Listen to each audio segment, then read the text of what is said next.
di sebuah desa kecil yang jauh dari keramaian kota, ada seorang penjual bakso yang dikenal dengan nama Pak Joko.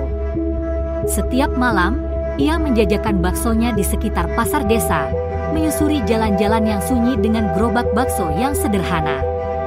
Warga desa biasa menikmati bakso Pak Joko, terutama saat malam mulai larut ketika udara dingin mulai menyelimuti. Namun, ada satu hal yang aneh tentang Pak Joko. Meski sudah menjual bakso di desa itu selama bertahun-tahun, tak ada seorang pun yang benar-benar tahu asal-usulnya. Ia datang ke desa itu tanpa ada yang tahu kapan, dan setiap malam ia selalu terlihat sama, dengan wajah yang sedikit pucat dan mata yang sayu. Namun, yang paling mencurigakan adalah baunya. Bukan hanya aroma daging dan kuah kaldu, melainkan juga bau amis yang tercium samar di sekitar gerobaknya. Suatu malam, Lina, seorang gadis muda yang baru saja pindah ke desa tersebut, merasa penasaran dan memutuskan untuk membeli bakso dari Pak Joko. Setelah menyantap beberapa mangkok, ia mulai merasa tidak enak badan. Badannya mulai terasa berat dan pusing, tetapi Lina tetap bertahan. Namun, beberapa hari kemudian, Lina mulai merasakan hal aneh. Ia sering bermimpi buruk. Dalam mimpi itu, ia selalu melihat Pak Joko berdiri di tengah malam dengan tatapan kosong, matanya seperti kosong tanpa kehidupan. Ia juga mendengar suara gemericik air yang datang dari dalam gerobak bakso, seolah ada sesuatu yang bergerak di dalamnya. Lina pun merasa ada yang tidak beres.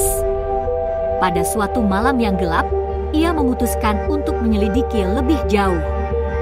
Dengan langkah hati-hati, ia mengikuti Pak Joko saat sedang menjual bakso. Setelah beberapa saat, Pak Joko berhenti di sebuah tempat terpencil di pinggir desa yang jarang dilewati orang. Tanpa rasa takut, Lina mendekati gerobak Pak Joko yang tampaknya berhenti sejenak. Tiba-tiba, Pak Joko menoleh dan Lina terkejut ketika melihat wajahnya yang mulai berubah. Kulit wajah Pak Joko mengelupas, dan di bawahnya ada sesuatu yang jauh lebih mengerikan, seperti wajah kerangka yang busuk. Pak Joko mendekat, suaranya terdengar serak dan dalam. "Apa yang kamu inginkan, Lina?" Lina terkejut dan berlari sekuat tenaga, tapi langkah Pak Joko terasa semakin dekat. Ia menoleh ke belakang dan melihat Pak Joko kini sudah berubah menjadi sosok yang sangat tinggi dan gelap, dengan tangan yang menggenggam gerobak bakso. Lina berlari tanpa menoleh lagi.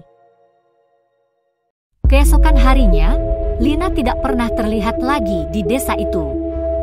Warga desa hanya menemukan bekas kaki yang tercetak di tanah, menuju arah tempat gerobak Pak Joko berhenti. Hingga kini, Pak Joko masih berjualan bakso setiap malam, menunggu siapa lagi yang berani mencicipi baksonya. Warga yang sudah mendengar cerita tentang Lina, kini memilih untuk tidak mendekati gerobak Pak Joko.